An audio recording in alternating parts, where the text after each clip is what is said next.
Report क्या है कि एक लीक हुआ है एक मैसेज, और वो मैसेज जो है वो फोर्स कमांडर नॉर्दर्न एरिया ने, तो वो 10th कोर को ये सिग्नल दिया है, फोर्स कमांडर नॉर्दर्न एरिया, और उस पे ये लिखते हैं कि साहब May 01 and 02 between 2350 and 0020 3 unidentified aircraft entry east of Skardu, exit south of Skardu, flew over areas of 62 Infantry Brigade and 80 Infantry Brigade.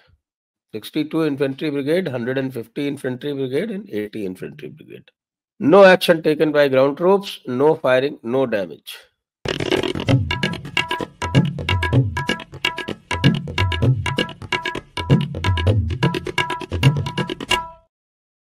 नमस्ते, आप सभी का स्वागत है आज के इस कार्यक्रम में। हमारे साथ आज जुड़ रहे हैं सुमित पीर जी, जो कि अपने पड़ोस में, आपको जानकारी होगी, सुमित पीर जी जो है वो कश्मीरी है, वो अपने पड़ोसियों के बारे में बहुत ताज़ी और बहुत ज़बरदस्त जानकारी रखते हैं। तो अभी हम इनसे वो सारी जानकारियां लेंगे। तब तक आपसे अनुरोध है कि कृपया चैनल को सब्सक्राइब कर लें, वीडियो को लाइक कर लें और QR को स्कैन करके हमारा पत्रम पुष्पम जारी रखें।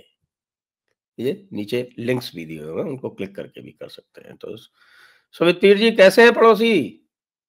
सर, सबसे पहले तो आपको सभी दर्शकों को नमस्कार। पड़ोसियों का हाल इतना बुरा है कि कहते हैं ना, कोई अगर मौत को तिल तिल आते हुए देखे, उसका दिल, दिमाग और हर सिस्टम फेल जैसे होता, वही हाल पड़ोसियों का है। ऐसे कहते हैं, हिंदी में कहावत है, तिल तिल के मरना। अगर किसी की तिल तिल के मरने वाली दशा देखिए तो पाकिस्तान जाइए, पाकिस्तानियों को देखिए। और हमने तो इनको कई बार कहा था, बेटा पानी पिला पिला के मारेंगे या दौड़ा दौड़ा के मारेंगे, तो वो हालत इनकी हो रही है। अब ये डिसाइड करें, पानी पी के मरेंगे फ्लड में या बिना पानी के मरेंगे सूखे में।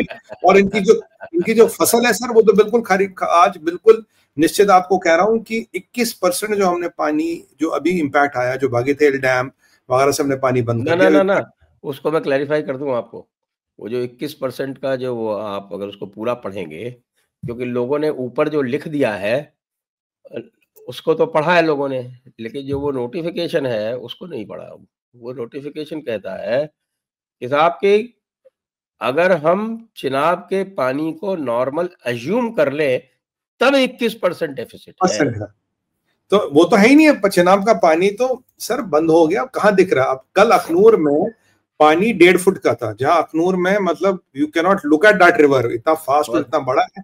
1.5 फुट पानी, 15-20 फीट वहां पे, और अच्छा खासा करंट होता है। भयंकर भयंकर चलता हो, मतलब उसमें तो घुसना ही नहीं सकता कोई। 15 कल तो लोग चल रहे, पैदल चल रहे थे।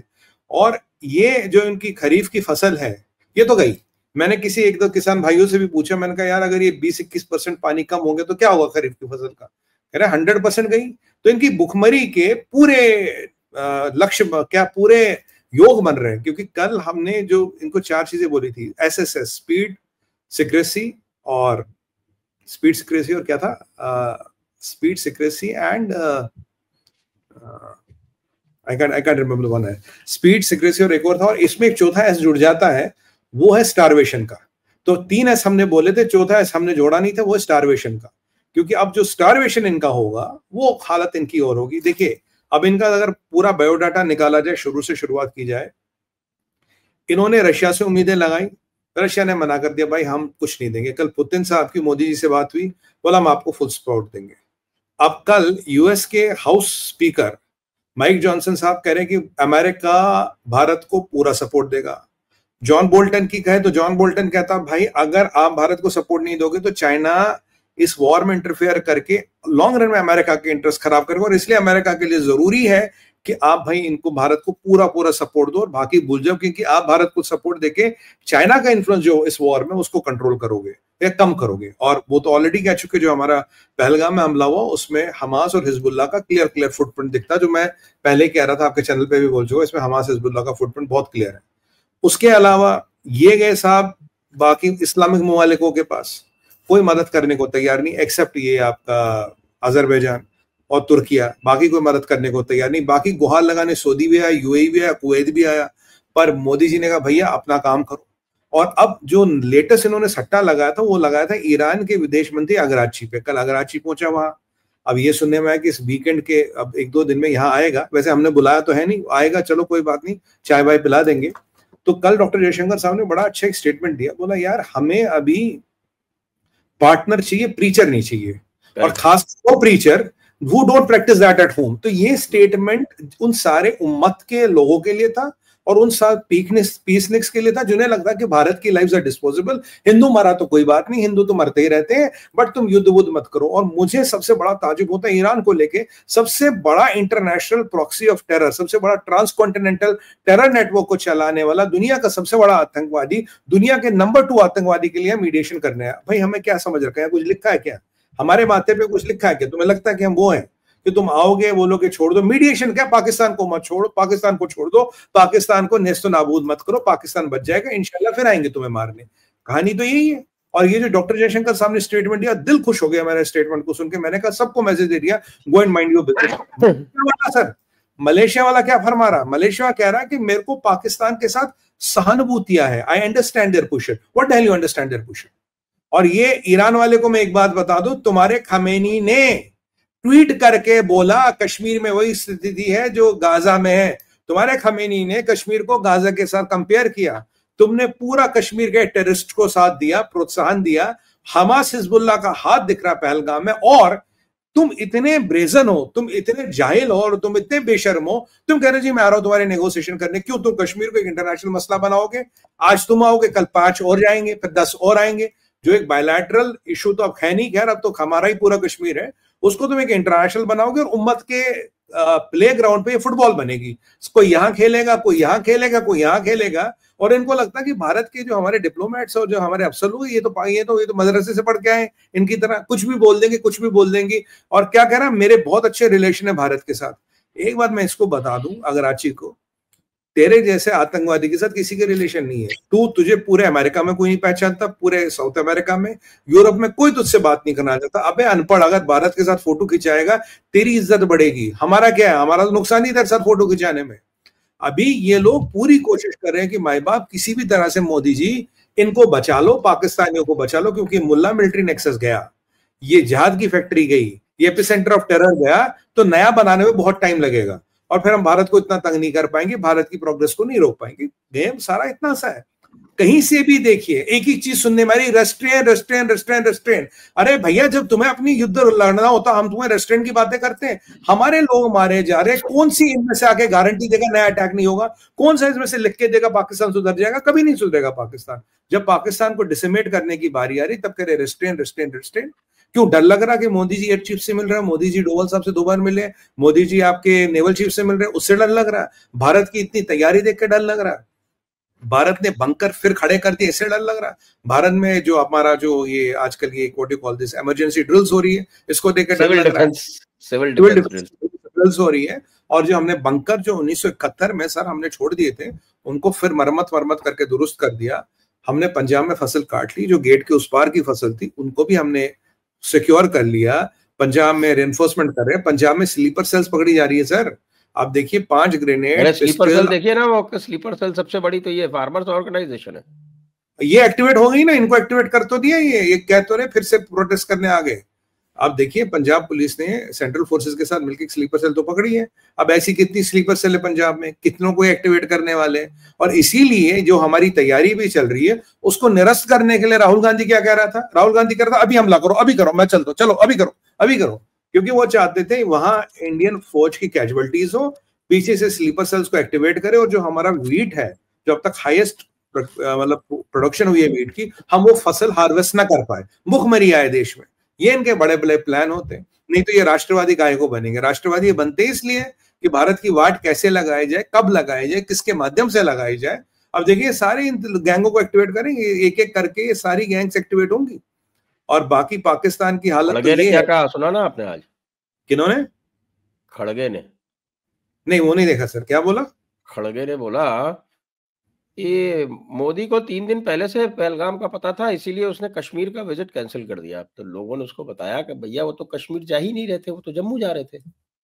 उसको ये नहीं पता होगा ना सर, जम्मू और कश्मीर में 300 किलोमीटर का डिफरेंस है, किसी ने बताया नहीं, वो तो वही पढ़ा होगा ना 5वीं कक्षा में J&K, उसे लगता है ऐसे है ऐसे है। भैया 300 किलोमीटर का डिस्टेंस है खारगे जी, जरा भूगोल समझ लो, ज्योग्राफी का जरा कर लो, क्रैश कोर्स ले लो, नहीं तो जयपुर डायलॉग देखते रहो, हम आपको क्रैश कोर्स कराते रहेंगे, वो भी फ्री में, पैसे नहीं लेते हम किसी से। तो ये तो इनकी हालत है सर। ये आप देखिए आज ये मैं आपको बताऊं संजय सर, 9 टेररिस्टों के मकान उतारेंगे, ठीक है, ये सब कह रहे, सबको तकलीफ हो रही, 9 टेररिस्टों का मकान क्यों उतारा क्यों उतारा क्यों उतारा। और कश्मीर में आज आप जाइए, अब वो जो क्या था इम्तियाज अहमद मर गए, जो लोकल था जिसको पकड़ा था, वो आतंकवादियों को सर जंगलों में खाना दे रहा था जिन्होंने मैसेकर किया, फौज के हाथ आया, सॉफ्टवेयर अपग्रेड हुआ तो सुताई हुई, सब बोला। अभी वो जो हमजा यूसुफ है जो पाकिस्तानी एसएचजी का कमांडो था, वो भी लोकल ओवरग्राउंड वर्कर ने बोला, इसको आर्मी ले जा रही थी, जब टेररिस्टों का हाइड आउट दिखा, रास्ते में पानी में कूद के मर गया, पर आर्मी को वहां तक नहीं ले गया। और अभी आप अगर देखिए परिस्थिति, कई सारे ग्रुप्स ये इन आतंकवादियों के जंगलों में छुपे हैं। और कल परसों ये सुंदरबनी में सीजफायर वायलेशन कर रहे थे, मैं सोच रहा था सुंदरबनी में क्यों कर रहे हैं, अब देखिए कल कितना बड़ा टेररिस्ट हाइड आउट वहां पकड़ा गया, हथियार पकड़े गए। आप जहां पे भी हाथ मारते हैं सर, वहां हथियार मिलते हैं। और आपको एक विडंबना बता दूं, जो आप देख के भी आप खुद शासन प्रशासन में रहे, आप हैरान हो जाएंगे। आज नई स्टोरी निकल के आई, कहते जी हमें इस अटैक का पता था, पर हमें जो इंटेल थी वो थी कि कश्मीर में अटैक होगा, श्रीनगर में होगा, तो हमने जी पूरा बंदोबस्त श्रीनगर में लगा दिया। भाई एक बात बताओ, श्रीनगर में इतना बड़ा अटैक श्रीनगर सिटी में करना इम्पॉसिबल है, क्योंकि इट्स अर्बनाइज पॉकेट। तो आपने पूरी व्यवस्था श्रीनगर में लगा दी, मान लीजिए निशाद गार्डन में लगा दी, चश्मा शाही में लगा दी, और ये जो बाइसरन था इसको पुल्ला छोड़ दिया, सोनमर्ग को पुल्ला खुला छोड़ दिया, जहां अटैक की सबसे ज्यादा संभावना है, जहां सबसे ज्यादा ईज है, उनको आपने खुला छोड़ दिया, और जहां मिनिमम चांस है उसको आपने व्यवस्था लगा दी। अभी तक तो उमर अब्दुल्ला की सरकार कह रही थी हमारे पास इंटेल ही नहीं है, ये इंटेल कहां से आया, अभी तक तो कह रहे थे 14 आतंकवादी है, ये आतंकवादियों की लिस्ट कहां से निकल रही है, अभी तक तो कह रहे थे ओवरग्राउंड वर्कर है ही नहीं, ये कई हजार डिटेन किए गए और कई 100 गिरफ्तार हो गए, ये कहां से आ गया। ये इम्तियाज अहमद मर गए कौन है, जो इनको आतंकवादियों को खाना देता था, बिरयानी खिलाने जंगल जाता था और मर गया कल कूद के पानी में। तो अब हमें चीजों को समझना पड़ेगा। मैं कह रहा हूं भी महबूबा मुफ्ती जैसे कूद पड़े, वो तो कूद ही पड़ेंगे। देखिए जब परसों एक बात हुई मीडिया ने, अल्लाह और महबूबा मुफ्ती, यानी एक एनसी का एक पीडीपी की, दोनों कूद पड़े। सर एक बात संजय सर, एक बात बताइए, आतंकवादी का घर गिला, उमर अब्दुल्ला, उमर फारूक, महबूबा, ये रशीद इंजीनियर, सजाद लोन, श्रीनगर का एमपी सैफुद्दीन सोज, सारे एक सुर में बोल रहे कलेक्टिव पनिशमेंट मत दो। कलेक्टिव पनिशमेंट क्या दे रहे भाई, आतंकवादी का घर तोड़ रहे, कलेक्टिव पनिशमेंट क्यों दे रहे। मैं तो गवर्नमेंट से निवेदन करता हूं, ये जो ओवरग्राउंड वर्कर डिटेन हुए हैं ऑफिशियली, जिनको अरेस्ट किया, उन सबके घर तोड़ दिए जाए, क्योंकि वो भी आतंकवाद के पार्ट है। अब देखिए पहले कह रहे थे हमें नहीं पता कौन पाकिस्तानी, अब निकला ना नाम यूसुफ का, हमें नहीं पता आतंकवादी कहां छुपे जी, वो चले गए पाकिस्तान। अब ये आपका इम्तियाज अहमद उनको खाना पहुंचा रहा था। मतलब आखिर तक कब तक ये चलेगा। आप कह रहे जी इंटेल वहां की थी, हमने चौक बंदोबस्त यहां लगाया था, हो यहां गया। और ये भी बिल्कुल क्लियर हुआ सर, 15 तारीख को इन्होंने रेकी की है, 15 अप्रैल को अटैक 22 को किया, तो ये पहले से स्पॉट डेजिग्नेटेड था, टीम डेजिग्नेटेड थी, टीम वहां गई, रेकी किया, जिस दिन खुला उस दिन कांड करके। और वहां आपने वो जिप लाइन वाले का वीडियो तो देखा ही होगा। तो इसके बाद हालत वहां पे बहुत थोड़ी ट्रिकी है और हमें इसको संभालना पड़ेगा। बाकी विज़ा पाकिस्तान की बात करें, देखिए इनका न्यूक्लियर ब्लफ तो चल नहीं रहा, यूएनएससी में इनकी खूब सुताई हुई है, खूब धुलाई हुई है। सब मेंबरों ने इनसे कहा, बोला भाई एक बात बताओ, तुम नाम देख देख के, नाम पता करके, रिलीजन पता करके मारोगे, तो ये क्या मतलब है। लश्कर तोयबा और पाकिस्तान का क्या संबंध है बताओ, टीआरएफ लश्कर तोयबा और पाकिस्तान का क्या संबंध है बताओ। और दूसरी बात इनको कहा, बोला कि ये जो तुम यहाँ नाटक करने हैं उसको बंद करो, तुम आतंकवाद को पहले कंट्रोल करो। ये पानी वानी तो उसका बाई प्रोडक्ट है ना, तुम तो पानी को रोने हैं, भाई पानी तो उसका बाई प्रोडक्ट है। पहले अगर आतंकवाद नहीं होता पानी नहीं रुकता, ठीक है अब पानी रोक दिया, अब पानी रोक दिया क्या करोगे, उस पर आता हूं। पहले जब फिर प्रेस ब्रीफिंग हुई ना सर, प्रेस ब्रीफिंग में पूरे जो वहां समूह बैठा था मेंबर स्टेट्स का, उसमें से पाकिस्तान का परमानेंट रिप्रेजेंटेटिव बैठा था और साथ में चीनी बैठा था, और कोई नहीं बैठा। No member state was with the press briefing, कोई बैठा ही नहीं था, कह रहा इंटरेस्टेड ही नहीं तुम्हारे सल्तकिया में। और यो लकली ग्रीस वाज प्रेसाइडिंग, और ग्रीस से हमारे अच्छे मैत्रीपूर्ण संबंध है, उन्होंने प्रेसाइड किया, उन्होंने इस चीज को आगे लिया और बताया भाई क्या हो रहा क्या नहीं हो रहा, और इनको एक्सपोज किया। अब मैं दो चीजें बोलूंगा जयपुर डायलॉग पे। जो इनका ये रशिया में एम्बेसडर था उसने परसों बोला कि अगर तुमने अपर राइपेरियन लोअर राइपेरियन अगर तुसी पानी रोक देता तो जी हम ऐसा करें, we will have a full spectrum of attack open. ठीक है, ये इनका इशाक डार कह रहा था अगर डैम बनाया पानी को रोकने के लिए हम उसको डिस्ट्रॉय कर देंगे, ये बोला तो इन्होंने। मैं कह रहा हूं हमने पानी रोका, तुम्हारा वीडियो दिखाई, फोटो दिखाई, अब हमने डिक्लेयर किया कृष्ण गंगा में भी पानी रोकेंगे, गुलरेज में, सलाल के भी हमने दरवाजे बंद कर दिए, यहाँ चिनाब का पानी तो रोक ही दिया। अब इशाक डार और जो इनका वो मोहम्मद बिलावल या बिलाली जो भी इनका एम्बेसडर है वहां पे रशिया में, तो अब क्या करोगे? पानी रोक दिया ना तुम्हारा, तुम कह रहे थे पानी रोको, हमाकत करोगे तो हम दिखा देंगे, रोक दिया, पानी is stop, what the hell can you do? क्या करोगे बोलो? कहां है वो इस्लामी बम? कहां है इस्लामी बम? छुट्टी पे गया क्या? या सर बमों में भी तेल नहीं है, कहीं बेच के ना खा गए उनको भी, उनका कोर वोर बेच दिया हो किसी को। इनका भरोसा थोड़ी है, ये क्या करते हैं? ये सर डराने की कोशिश कर रहे थे भारत को, और ये दो चीजें और कवर करनी है। ये जो अब्दाली मिसाइल इन्होंने टेस्ट की, मिसाइल आई है इनके पास चाइना से, टेस्ट वेस्ट की, अल्लाह अकबर खूब। उसके बाद फिर क्या बोला शाम को? बोला ये ट्रेनिंग टेस्ट था। ट्रेनिंग टेस्ट मतलब चाइना ने 2-3 पीस भेजे, उसका रंग रोगन कर दिया, एक टेस्ट कर लिया, 2 रखे हैं। और दूसरा मिसाइल जो उन्होंने टेस्ट किया फतेह, अब खबर आई पाकिस्तान टेस्ट सेकंड मिसाइल। मैंने कहा यार क्या हो गया, जरा देखे इसमें, तो देखा 120 किलोमीटर की रेंज। मैं कहा अबे ओए जहादी, हमारी दिवाली के रॉकेटों की रेंज उससे ज्यादा होती है, 120 किलोमीटर की मिसाइल होती है, मजाक करते हैं? चाइना भी घटिया माल देता है तुम्हें। 120 किलोमीटर वो हमारा जो रॉकेट है ना आकाश वाला, वो उससे ज्यादा लंबा जाता है। वही तो मैंने कहा हमारा दिवाली का रॉकेट लंबा, अच्छी क्वालिटी का, उससे ज्यादा जाता है। क्या बात कर रहा था, उससे डरा रहे हो हमें? ये 120 किलोमीटर रेंज है। और सर आप वास्तविकता देखिए, पंजाब के आसपास फोर्टिफिकेशन है, बाकी किसी शहर में कोई फोर्टिफिकेशन नहीं है, कोई कुछ नहीं है। अभी तो ये भी खबर आ रही थी कि बीएलए ने इनके 90 लोगों ठोक दिए। ये जियान बलोच का वो आया था, what do call this, press विज्ञप्ति आई थी, वीडियो दिखाया, और ये नौशिकी में इन्होंने पाकिस्तान के काफिले को ठोका। यही पाकिस्तानी कह रहे थे ना कि आओ बलोचिस्तान में से मिनरल निकालो। ये हाफिज मियां, हाफिज कुरान साहब प्रिजाइड कर रहे थे ना उस इंटरनेशनल पाकिस्तानियों के सेमिनार को, आओ come extract minerals from Balochistan, will protect you. Pakistan की मिलिट्री ऐसी है, मैं उन पे आता हूं, और ऐसे में बलोचों ने 2 दिन पहले धमकी दी थी, यहां आगे तो यही कबर बना देंगे। बीएलए वालों ने अटैक किया, मजीद ब्रिगेड के पास तो एक चाइनीज मार ब्रिगेड भी है, 2 दिन पहले इनका एक ट्रक ठोका था चीनियों का। और अब इसके बाद किसकी औकात है वहां बलूचिस्तान में जाए, किसकी औकात है वहां से मिनरल निकाले? उन्होंने तो क्लियर बोल दिया मिनरल निकालो, यही कब्र बना देंगे, चाहे वो पाकिस्तान की फौज हो या चीनी हो, दोनों की कब्रें साथ बना देंगे। अब देखिए हालत ये कर दी इनकी। अब इसको बात को दबाने में लगे, नहीं ऐसा कुछ नहीं हुआ, ये नहीं हुआ, ये नहीं हुआ। वीडियो मालिक 90 तुम्हारे तो तब तुरंत मर गए थे स्पॉट पे, उसके बाद कितने मरे हमें नहीं पता, ज्यादा ही मर गए होंगे, जाहिर सी बात है।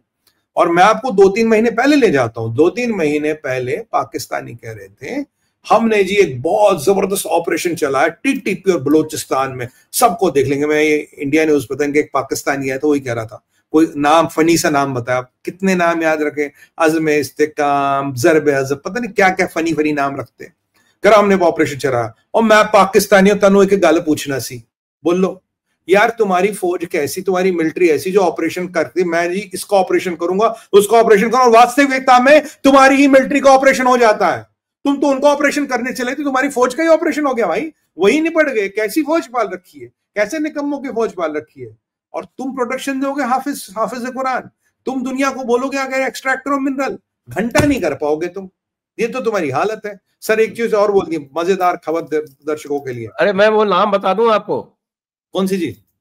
वो ऑपरेशंस के नाम। हाँ नाम बता दीजिए। फिजाए बदर। अच्छा फिजाए बदर, हाँ मुझे याद है, कुछ बदर था, जंगे बदर से मिलकर, और ललकारे मोमिन। माशाल्लाह तभी मोमिन निपट रहे हैं यहाँ वाले। और कल की घटना संजय सर, कल ये मैं आपको बताऊं, वजीरिस्तान में इनको टीटीपी वालों ने पकड़ा। इनके 50 या कोई कहते 100 फौजी थे, उन्होंने हथियार सरेंडर किए, उनकी वर्दी उतारी, उनकी पैंट उतार के, सर सुनिएगा सर, पैंट उतार के नंगा करके उनको भगाया। अबे मुनीर तेरे जिहादियों को तो नंगा किया टीटीपी ने, नंगा करके भगाया उनको। और तू क्या कह रहा था कि क्या हिंदुस्तान पर फतह करेगा, दिल्ली पे तो अपना फ्लैग लगाएगा? अबे भैया पहले अपने बैक साइड में देख क्या हो रहा है। तुम्हारे फौजियों को नंगा कर करके टीटीवी भगा रही है, और आज बीएलए वालों ने तुम्हें तुम्हारे ही बैकयार्ड में ठोक दिया। और कल परसों की बात है, ये जो बीएलए, ये जो बलूचिस्तान का एक्स चीफ मिनिस्टर था, उसने एक चीज बोली थी, उसने एक हिंट दिया था बहुत जबरदस्त। कहता है, और तुम्हें याद है मुनीर तुम्हारे साथ क्या हुआ था 1971 में, बंगालियों ने कितना मारा था, कितना ठोका था? कह रहा उससे ज्यादा ठोकेंगे। अगर वो तुम्हारी 10 पुश्ते याद रखेंगी, ये कांड हम जो अब करेंगे अब की बार इतना मारेंगे 20 पुश्ते याद रखेंगी। अब देखिए ट्रेलर मिल रहा है इनको। और ये था पाकिस्तान का investment plan, come to Pakistan for a blast but that may be your last. इसीलिए मैंने कहा था जब मैंने कहा भाई जो भी आए ना, वन वे टिकट लेना, पैसे बचाओ, काहे को जाने की जरूरत ही नहीं पड़ेगी ना, वन वे चाहिए, टू वे की क्या जरूरत है, वन वे टिकट लेके आना, धोने की जरूरत ही नहीं पड़ेगी। सर चीनियों की अब तो हालत खराब है, फटी पड़ी है उनकी, कुछ नहीं मिलना चीनियों को भी वहां पे। और सीपेक तो गया तेल लेने। अब आपको लगता है इसमें चाइना आएगा, सीपेक चलाएगा, फिर मिनरल निकालेगा, और कौन सा रिकोडेक, ये जो रोज कहते हैं रिकोडेक रिकोडेक रिको, किसके बाप का रिकोडेक? मैं तो खुल के बोला था, मैंने कहा तेरे बाप का रिकोडेक, वो तो बलोच भाइयों का है, तू निकाल के दिखा वहां से कुछ। अगर तेरी औकात है, तेरे फौज की औकात है, तू निकाल के दिखा। लानत है तुझ पे मुनीर, दिन में तेरे 100 सिपाही मरते हैं और तू भारतीय फौज से टक्करने चला था। तूने एक स्टेटमेंट दिया था ना, ये 500-800 बलोच मेरा क्या कर लेंगे, मैं तो 1.5 मिलियन की आर्मी हूं। शर्म कर, इन 500-700 बलोचों ने तुम्हारे लोगों को मौत के घाट उतारा, कुत्ते बिल्ली की तरह मर रहे, गाजर मूली की तरह कट रहे, और तू हमें बता रहा कि हमारी फौज से लड़ेगा। अबे तू तो 2 डक्के का जिहादी है, $100 के लिए तुम जिहाद करने वाले प्यादे हो, तुम्हारी औकात हो। इनकी वास्तविकता है संजय सर, $100 में जिहाद करते। आजकल रेट कम हो गया, 50 भी आप देंगे तो आपके लिए कर देंगे, आजकल मार्केट बहुत ठंडी है, तो ये कह रहे 50 दे तो देंगे। कल एक आपको पता है ना, कुछ दिनों के लिए एक बनाया गया था एक प्राइम मिनिस्टर, जिसको अमरीकियों ने नंगा किया था, शाहिद खान अब्बासी। अच्छा, नाम याद है आपको? हाँ। वो बलूचिस्तान का। वाह। उसने कल स्टेटमेंट दिया कि भैया पाकिस्तान जो है वो बलूचिस्तान पर से कंट्रोल खोता जा रहा है, खास तौर से रात में।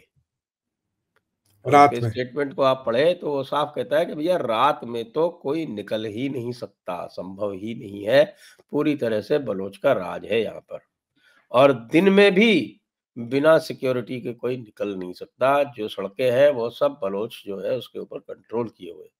आप ये देखिए, इन्होंने मंगोचर में 8 घंटे तक पूरा कंट्रोल रखा, फिर रिट्रीट कर गए।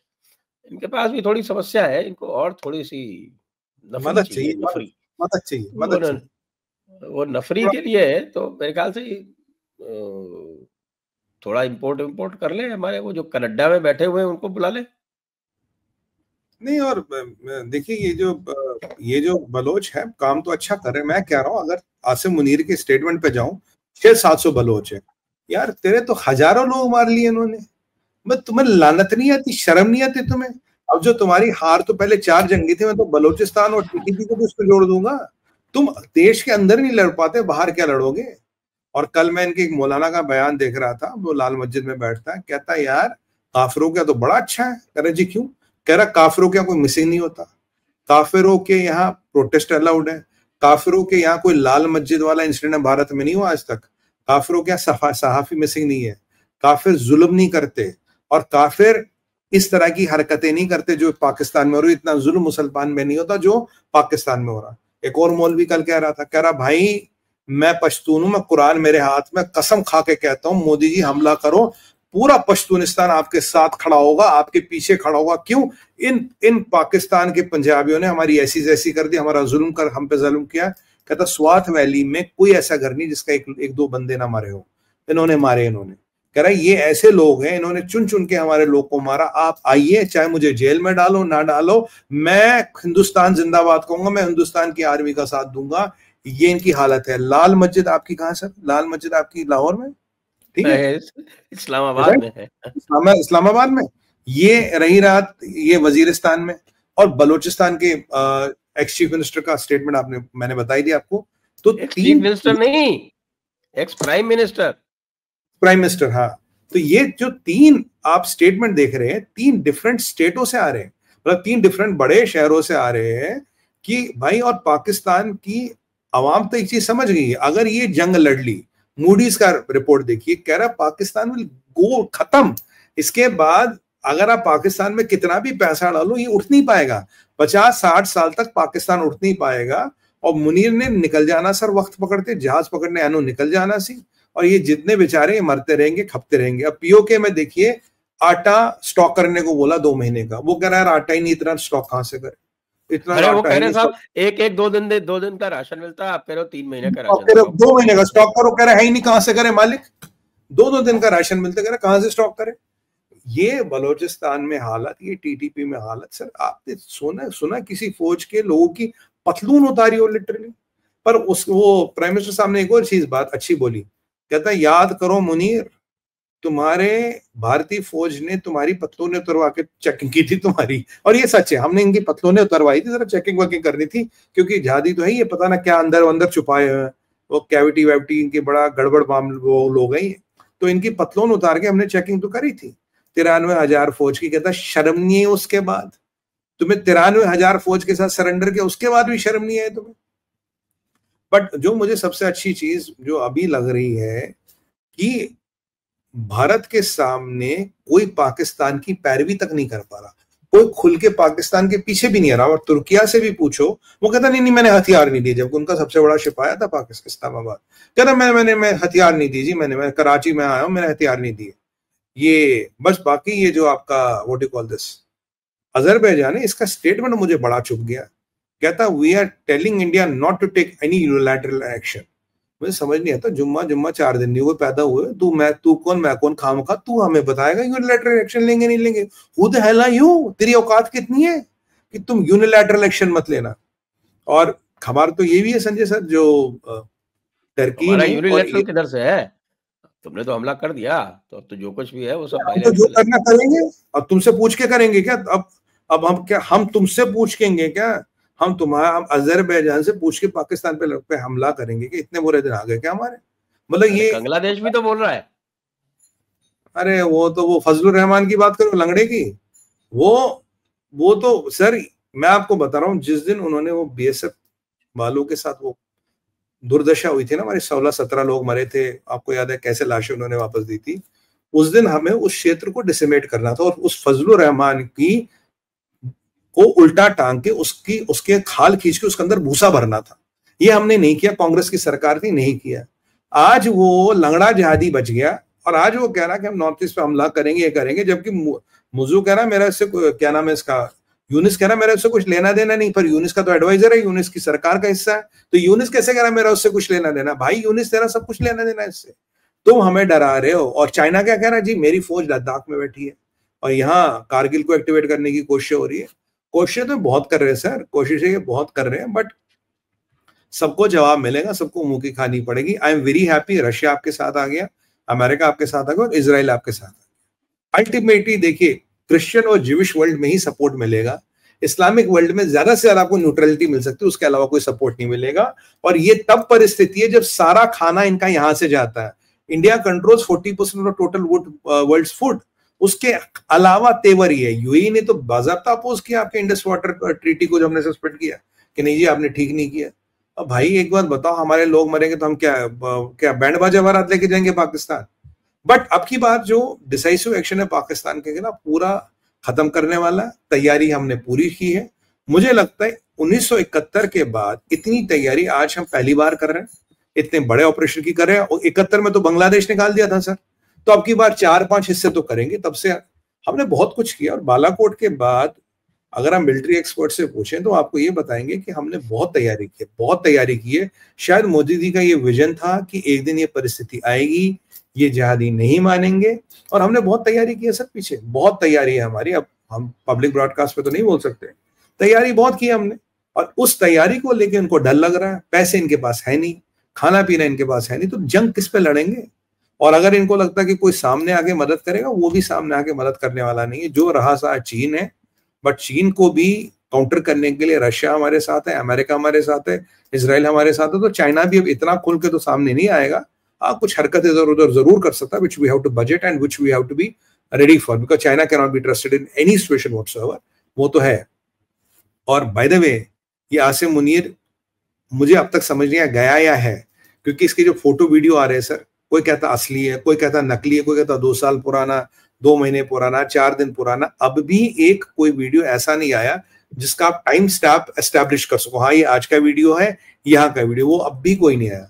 तो मुनीर है कहाँ? परिवार तो इसका भाग गया, इसके जो परिवार थे वो तो भाग गए, बड़े बड़े जनरलों के परिवार तो भाग गए। अब मुनीर है कहाँ? अब यूएस, फ्रांस, वहां ये देखिए जितने बड़े देश हैं उन्होंने अपनी एम्बेसी का स्टाफ भी निकाल दिया। अब हाफिज कुरान साहब कहाँ है?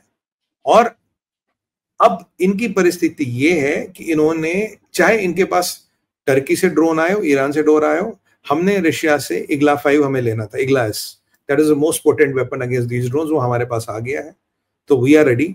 हॉक्साई हमें मिल ही गया है। इसके अलावा कुछ चीजें पब्लिक डोमेन में, उसके अलावा बहुत कुछ चीजें जो हमारे पास आ रही है, जा रही है, सामान आ रहा है, तैयारी तो हो रही है। अब राजनाथ जी भी रशिया जा रहे हैं, अब राजनाथ जी जो रशिया जा रहे हैं, कुछ व्यवस्थाएं जिनको सुदृढ़ करना है उसके लिए जा रहे हैं, वो राजनाथ जी अपनी व्यवस्थाएं सुदृढ़ करके आएंगे। तो ये जो भारत को हर जगह से सपोर्ट मिल रहा है उसको लेके ये बड़ा परेशान है भाई, हमारा क्या होगा सर? ये निर्णायक लड़ाई है।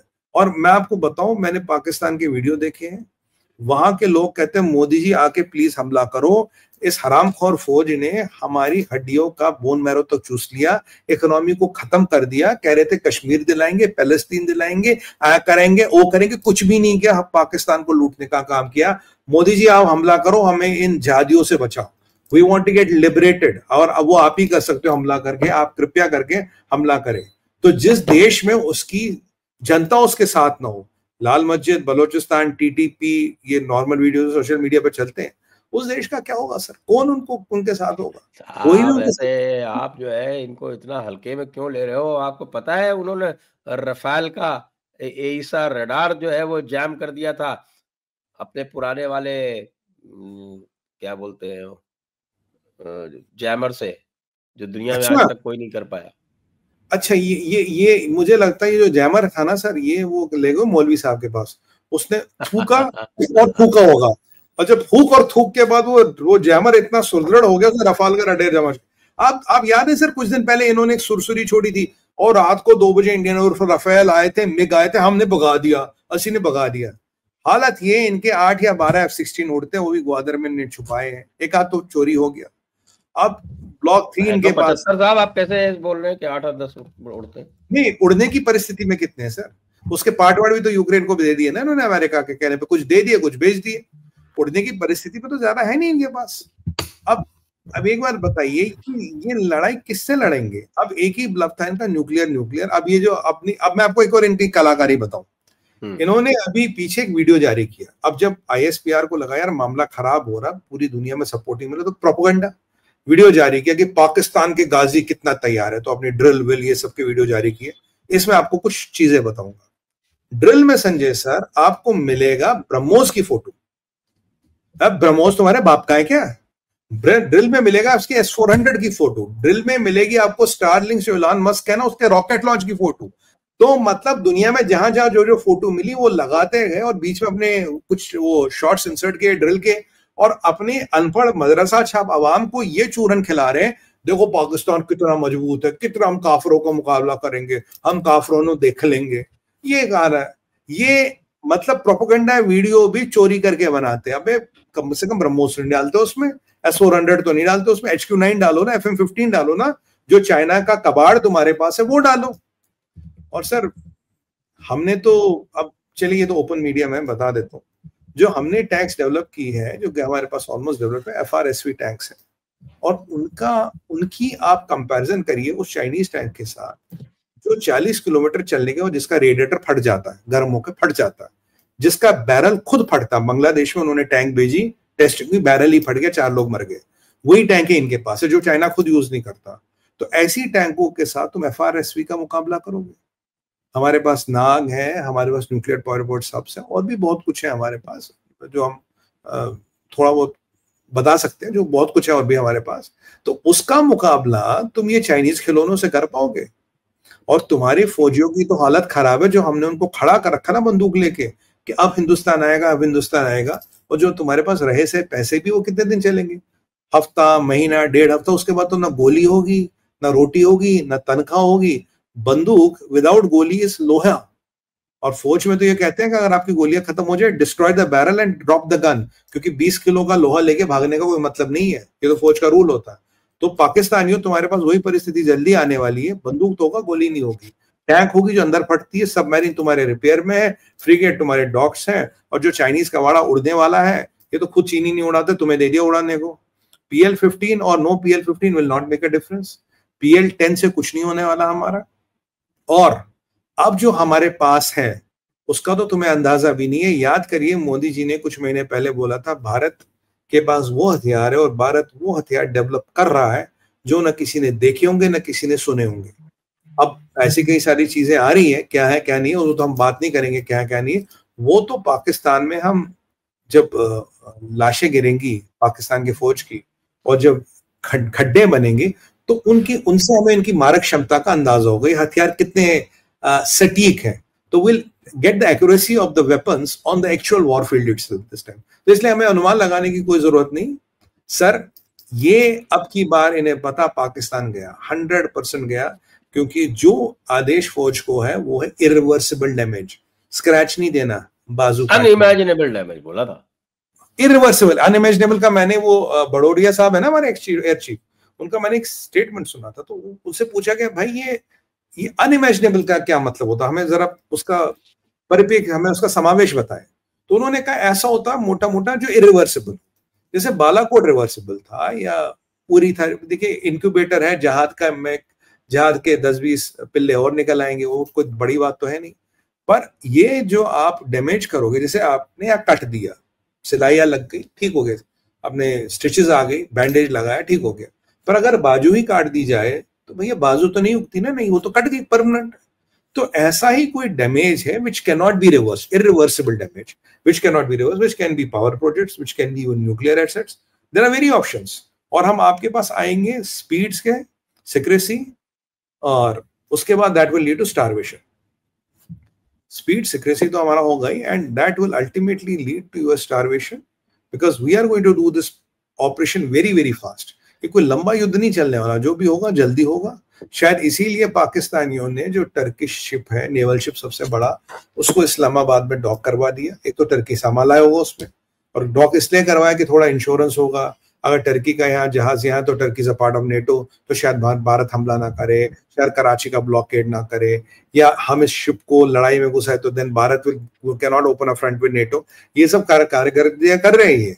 और मेरा हमेशा से मानना था, अगर आप तैयब अर्दोगन को नेटो में रखोगे, एक दिन ऐसा होगा ये नेटो को एक दूसरे से भिड़वा देगा, and he will get NATO into a war which will never be NATO's war. तो ये तो हम नेटो वालों को सोचते हैं जहादी को क्या करके रखना है। वैसे तैयब अर्दोगन कहते हैं तो गुडविल विजिट है, मतलब पीस वॉर टाइम में गुडविल विजिट हो रहा है, और सबसे बड़ा टर्किश नेवी का जहाज जाके डॉक होता गुडविल विजिट पे। सर अगर ऐसे में आपका शेड्यूल्ड विजिट भी आप कैंसिल करते हो, बाय द वे रशिया ने हमें एक बड़ा जहाज भेजा है, we have got a ship from Russia which is a very strategic asset from Russia।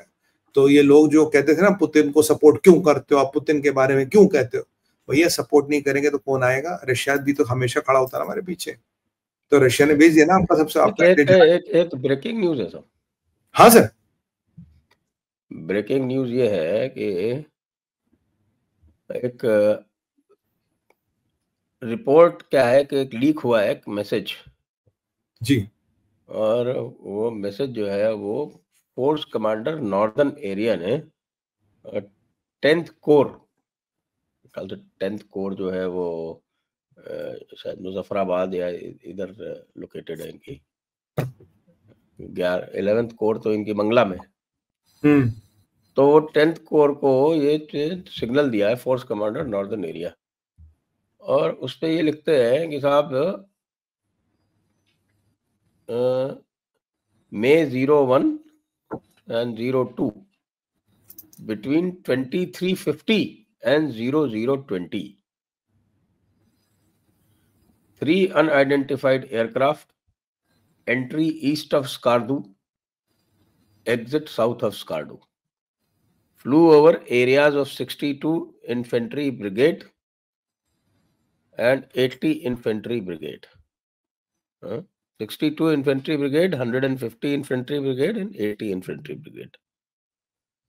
No action taken by ground troops, no firing, no damage. जय श्री राम। जय सिया राम। तो पहली बात तो ये बताओ, तुम्हारे चाइनीज रडार को पता लगे तब तो तुम कुछ करोगे ना। दूसरी बात, हिम्मत और औकात होनी चाहिए लड़ने के लिए। तीसरी बात, अगर हम आके निकल गए तो तुम्हारे पाकिस्तान ने क्या उखाड़ लिए, वही वाली बात। आधे घंटे तक उड़ते रहे, इनको कुछ नहीं पता चला। ये वही वाली बात है। आपको याद है सर, एक बार ब्रह्मोस गलती से छूट गया था, तो इनका डीजी ISPR का मैंने प्रेस ब्रीफिंग देखी, वो कह रहा BrahMos it came like this, then it came like this, then it came like this, then we. मैंने एक सवाल पूछा था, मैं कहा भाई एक बात बताओ, लगभग 3.25 मिनट तुम्हारे आकाश में ब्रह्मोस था, तो तुम सालों का खड्डा होने का वेट कर रहे थे, कितना बड़ा करेगा। मतलब व्हाट डिड यू डू? तुमने देखा, तुम ये 54 के चाइनीज रडार ने उसे ट्रैक तो कर लिया, पर तुमने क्या किया 4 मिनट तक? अगर तुमने देखा, या तो बोलो देखा नहीं। तो वही वाली परिस्थिति है। लास्ट टाइम जब इस बात पे इनकी काफी खिल्ली उड़ी थी कि तुमने 4 मिनट तक क्या किया, अब की बार इन्होंने क्या किया, हमने तो देखा ही नहीं यार, छड़ यार, हमने पाजी देखा ही नहीं, ऐसी मैं देखा या नहीं कुछ, मैं तो देखा ही नहीं, वो वाली बात के लिए मैं तो देखा ही नहीं कुछ, बात खत्म। तो सर एक बार बताओ, ये लड़ेंगे किससे? वो चाइनीज जहाज चढ़ते हैं, उड़ते हैं, उनमें असला है क्या नहीं है। और अगर चाइनीज जहाजों की कलाई खुल गई, उनकी हमें मैन्यूवरेबिलिटी और जो भी है डॉग फाइट में जहां भी उनके जो भी कैपेबिलिटी से पता लग गई, फिर तो हम और आसानी से उनको गिराएंगे। तो बेचारे मरने के ना चक्कर में और पोल पट्टी न खुल जाए, इसलिए उन्होंने चुपचाप कर लिया, हमें तो कुछ पता ही नहीं। और अभी इनको क्या पता इंडिया के पास क्या क्या था। और ये मैं आपको बताऊं सर, एक MiG-25 का आपको भी पता होगा, एक सीक्रेट स्क्वाड्रन इंडिया ने मेंटेन किया था। दुनिया में किसी को नहीं पता था। जब वो स्क्वाड्रन डिप्लीट हुआ है, उसको छुट्टी कर दी गई उसकी, तब दुनिया को पता लगा MiG-25 का स्क्वाड्रन था हमारे पास। और कई बार हमारा MiG-25 इस्लामाबाद, रावलपिंडी सबके ऊपर से उड़े हैं। There was a thunder in the sky. ये आज तक इन्हें समझ नहीं आया वो भारत के जहाज थे। भारत तो तब भी इनके ऊपर से जहाज उड़ाता था। आप देखिए, डॉक्यूमेंटेड चीज है। MiG-25 हम कब से इनके ऊपर से उड़ा रहे थे, क्या कर लिया इन्होंने। अब भी भारत के पास अगर तब सीक्रेट MiG-25 का स्क्वाड्रन था, हो सकता अब भी कोई ऐसे स्क्वाड्रन हो जो हमें ना पता हो, जो बाद में हमें पता लग जाए। जब पाकिस्तान में बड़े बड़े खड्डे होंगे तब हमें पता लगेगा हमारे पास भी कुछ था। तो पाकिस्तानियों, देखो बेटा, तुम्हें तो ये सोचना तुम कैसे मरोगे, जल के मरोगे, दब के मरोगे, या कैसे मरोगे। देखो, मौत तो आनी है तुम्हारी और तुम्हारे फौजियों की आनी है। अब तुम्हें डिसाइड करना है कैसी मौत हो। देखो, अगर जल के मरोगे तो जन्नत वन्नत भी नहीं मिलेगी। हाँ, और बाय द वे सर, ये इमरान खान का क्या किस्सा है? ये इमरान खान का बलात्कार हो गया हो ये तो रह ही गया था। मैं कहा यार ये कैसे छोड़ गया। मतलब ये तो मुझे साई ऑप्स लग रहे हैं। ये तो मुझे नहीं लग रहा पाकिस्तान मिलिट्री के साई ऑप्स हैं ये, कि इमरान खान को बलात्कार कर दिया, ये हो गया जी, वो हो गया जी, ऐ हो गया, कोई मेजर नहीं किया। मुझे नहीं लगता, मेरा पर्सनल ओपिनियन है। जैसे वो एक इन्होंने चला था ना, शाहबाज जी बीमार हो गए अस्पताल में, आजकल बड़े सायाब चला रहे हैं कि ये हो गया जी, हो गया, पर मुझे नहीं लगता सर कि ऐसा कुछ हुआ है। बट इनके यहाँ कोई होना बड़ी बात भी नहीं, क्योंकि आंकड़े तो ये कहते हैं जो 90% बलात्कार होता है मेल चाइल्ड का ही होता है। ये भी पाकिस्तान का आंकड़ा है। तो अब इमरान खान सोचा ज्यादा खुदा कराओ, क्योंकि इमरान खान ने भी पीछे न्यूक्लियर हॉलोकॉस्ट की तो हमें धमकी दी थी। पर जब परसों रात को ISPR की मीटिंग हुई, जब सबको बुलाया इन्होंने रात के 2 बजे, पॉलिटिकल पार्टीज को, तहरीक इंसाफ को भी बुलाया था। तहरीक इंसाफ उसके बाद आके कहता जी देखो, हम इसमें इंटरेस्टेड नहीं, हम सरकार के साथ नहीं है। तो हो सकता है कि बलात्कार के कारण हो, किसके कारण हो पता नहीं। वैसे कल वो मौलाना भी कह रहा था यार, तहरीक इंसाफ के साथ जो आपने किया वो कोई थोड़ी ना करता इलेक्टेड रिप्रेजेंटेटिव्स के साथ। कहने की बात ये है कि इनमें भी जो फिशर्स हैं, जिनमें जो आपस में जो वो डिविजन्स है, वो बहुत क्लियर नजर आ रहे हैं। और फौज के अंदर भी डिविजन्स हैं। फौज के अंदर कौन मुनीर की बात मान रहा, कह रहा है मुनीर तो मरवा के मानेगा यार, कहाँ भारत से बढ़ेंगे।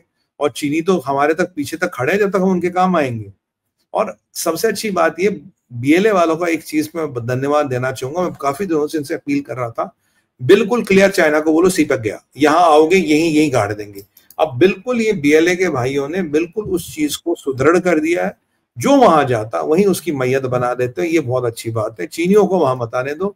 अगर चीनी गए, BLA गया, OBR गया, सब कुछ गया, BRI OBR सब कुछ गया। और यही this is the way Chinese should be treated. और ये केस स्टडी बनेगी, एक मॉडल बनेगा पूरी दुनिया के लिए। अगर चाइना आपसे पैसे मांगे, अगर चाइना आपको तंग करे, क्या करना है? सीखो BLA से, सीखो पाकिस्तानियों से। बहुत सिंपल मॉडल है। कुछ लोगों को निपटाना शुरू कर दो, ना पैसे देने, ना लेना, ना देना। ये बहुत अच्छा मॉडल BLA वालों ने हमें दिया है। और इसी मॉडल पे सबको काम करना चाहिए, और it's a very effective model, मैं आपको बता दूं। तो ये बड़ा अच्छे बीएलए वाले बड़ा अच्छा काम कर रहे हैं सर, तहरीक तालिबान वाला भी बड़ा अच्छा काम कर रहे हैं, और इन बेचारों की तो वाट लगती जा रही है। और अगर जिस दिन हमारे हत्थे चढ़ गए उस दिन तो मैं बता रहा हूँ को लाशों गिनने की परिस्थिति में भी नहीं रहेगी, तब तो लाशें गिनना भी भूल जाएंगे कितने मरे कितने बचे, ऐसे इनकी हालत कर देंगे। वैसे इनका जो नया NSA former boss of ISI Asim, वो तो कह चुका ना रिकॉर्ड कि we have lost the count of dead, अब हम लाशों को गिन ही नहीं पाते। ये तो आसिम मियां तब की बात है जब बीएलए और टीटीपी से भिड़ रहे थे, जब भारतीय फौज से भिड़ोगे ना तो आंखों की रोशनी भी चली जाएगी, क्योंकि इतने कुछ तुम्हें देखने को मिलेगा। और तुम्हें क्या लगता है पिछले 11 साल में हमने तैयारी नहीं की है? Could not we anticipate this day will come one day? We knew this day will come one day, और हम चाहते थे तुम वो गलती करो, तुमने वो गलती की, हमें लाइसेंस मिल गया पाकिस्तान को मिलिटरीली डिस्ट्रॉय और डिसिमेट करने का। इकोनॉमिकली हमने तुम्हारा आयात निर्यात बंद कर दिया, आईएमएफ के पास चले गए, इनको लोन मत दो, एशियन डेवलपमेंट बैंक के पास चले गए, इनको लोन मत दो, तुम्हें हम हर तरफ से स्क्वीज कर रहे हैं। मेरा तो गवर्नमेंट ऑफ इंडिया से ये निवेदन है कि अमेरिका के साथ अपना इन्फ्लुएंस यूज करे और इन्हें स्विफ्ट से निकाल दे। अगर ये स्विफ्ट से निकाल तो आधी समस्या वहीं खत्म हो जाएगी, इन्हें स्विफ्ट से निकाल दें। और अब देखिए जैसे पाकिस्तानी शिप्स यहाँ नहीं आ सकते, पाकिस्तानी सामान यहाँ नहीं आ सकता, पाकिस्तानी गुड्स यहाँ ट्रांजिट नहीं कर सकते, और जो एयर स्पेस हमने बंद किया था तो 100 मिलियन का झटका था, अब बाकी एयरलाइनों ने बंद किया तो सर ये झटका मिलके 300 से 400 मिलियन डॉलर का हो गया। तो अगर आप देखेंगे ये हर तरफ से मर ही रहे, हर तरफ से स्क्वीज हो रहे, there is nothing left what they have got. और अब भी इसके बाद भी कश्मीर की हसरत रखते हैं, गजवा हिंद की हसरत रखते हैं। मियाँ ख्वाब गफलत छोड़ दो, अफीम खा सूंघना छोड़ दो और जरा हकीकत में आओ। अब भी एक तरीका बचने का मैं कह रहा हूं, मुनीर को हमारे हवाले कर दो, शायद कुछ राहत मिल जाए। अगर मुनीर को तुम ट्रेड ऑफ करो, अगर मुनीर को तुम तश्तरी में ला दो, तश्तरी में रख के, तो शायद कुछ तुम्हारे को रियायत मिल जाए। अगर मुनीर जिंदा रहा तो तुम जिंदा नहीं रहोगे अब की बार, क्योंकि मृत्यु के आने के कोई कारण और कारक होते हैं। तो ये जो तुम्हारी इतने लोगों की मौत आएगी उसका कारण यही है, हाफिज कुरान आसिम मुनीर। या तो इसको तश्तरी में पेश करो तो शायद कुछ बात बन जाए, नहीं करोगे फिर जो प्रभु की इच्छा, फिर देखा जाएगा, फिर तो काफी लोग मरेंगे तुम्हारे भाई। देखो सीधी सी बात है, अब भी मुनीर को बेचना सस्ता सौदा है। ज़ियाउल हक के जहाज में बम लगाया था ना, मुशर्रफ पे हमला कराया था ना, याया खान को मारा था ना, तो ये तुम्हारा ट्रैक रिकॉर्ड इतना अच्छा है जनरलों को मारने का। ये जनरल कैसे डिफरेंट है? How is this different general so different? ये भी मिशन के काम आ सकता। देखो मरेगा तो गाजी बनेगा, गाजी बनेगा तो कम से कम 144 पूरे मिलेंगे इसको, क्योंकि 72 तो वैसे मिलेगी जनरल में, क्योंकि हाफिज कुरान है तो 72 उसकी मिलेंगी, तो 144 पूरे मिलेंगे इसको। फ्री कर दो ना इसको, फ्री कर दो, फ्री कर दो। अरे छोड़ो यार, फ्री करो, काहे को रखा है यहाँ पे? सर आइडिया अच्छा ना, देखो अब भी शायद कुछ रियायत मिल जाए, तश्तरी पे पेश कर दो। समझ गए होंगे मैं क्या कह रहा हूँ, तश्तरी पे पेश कर दो। तश्तरी पर तशरीफ पेश कर दो। हाँ तो तश्तरी पे कर दो पेश, शायद कुछ रियायत मिल जाए, शायद हमारा दिल पिघल जाए, अन्यथा मौत का खेला होगा पाकिस्तान। और अब की बार सिविलियन कैजुअलिटीज की भी परवाह नहीं होगी। क्यों? क्योंकि तुमने हमारे सिविलियन मारे, इसलिए दुनिया में कोई ये नहीं कह सकता सिविलियन कैजुअलिटीज क्यों हो रही। आपने हमारे, तुमने हमारे तो कोलैटरल डैमेज है साहब, हम क्या करें भाई? अगर तुम सिविलियन नहीं मारते तो ये जंग नहीं होती, जंग नहीं होती तो तुम्हारे सिविलियन नहीं मारते। तो सीधी सी बात है, तुमने जंग करी, शुरू करी, तो अब सिविलियन डेथ्स होंगी नहीं होंगी वो पाकिस्तान जानेगा। That is none of our bloody business. We will tell the whole world we mean business. And I endorse doctor Jaishankar statement, we need partners not preachers, especially those who don't practise it at home. मुझे लगता है एक line में बहुत कुछ कह दिया उन्होंने, बहुत जबरदस्त स्टेटमेंट है। और ये सबको, पूरे उम्मा के बरादरों को एक समाचार जाए, भैया जुम्मा को जाओ, नमाज पढ़ो, घर में बैठो, लफड़ों में मत पड़ो, तुम्हारे जिहादी पाकिस्तान को कोई नहीं बचाएगा। पर सर ये अगराची अब देखता हूँ जब ये भारत आता है इसका कैसे आदर सत्कार होता। मेरा तो ये मानना है कि इस एक लो लेवल ऑफिसर इससे मिले और इसको खाना पीना खिलाए, बोले बेटा शाम को जहाज में बैठ, चल घर निकल यहाँ से, तेरी यहाँ कोई जरूरत नहीं, क्योंकि बहुत हो गया हमारा। And if this still people think ये इम्मा के लोग मिलके मोदी को इन्फ्लुएंस करेंगे, भारत को इन्फ्लुएंस करेंगे, I think that water is has gone under the bridge. वो जमाने, वो समय निकल गया, आज भारत नहीं मानेगा।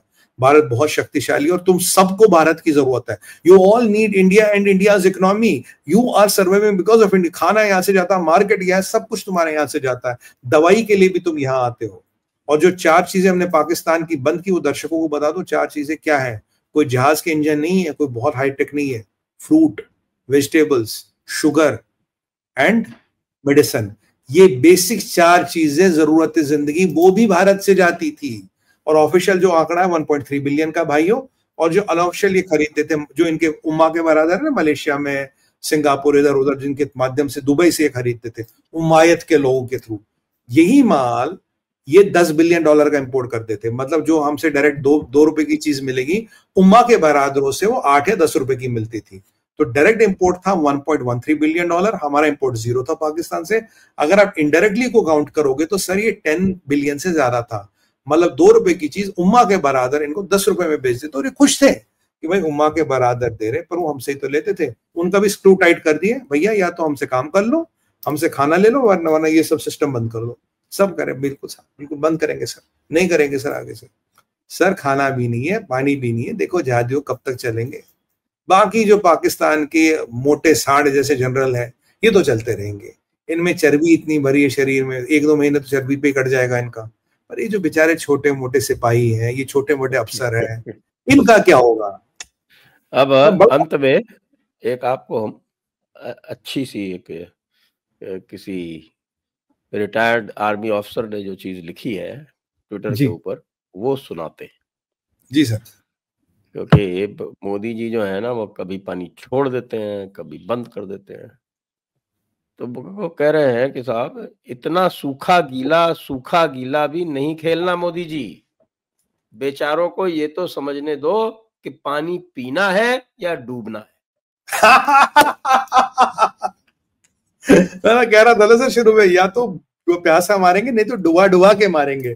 तो भाई तुम क्या कर लो, क्या डूब के मरना है, प्यासा मरना है? वैसे डूब का मरना ज्यादा कन्वीनियंट है, प्यासा मरना बड़ी तकलीफदायक होती है। गर्मी इतनी पड़ रही है, पैसे मरोगे। देखो फसल तो तुम्हारी खराब हो गई, पीने का पानी भाई तुम्हारे पास है नहीं, तो कोई बात नहीं।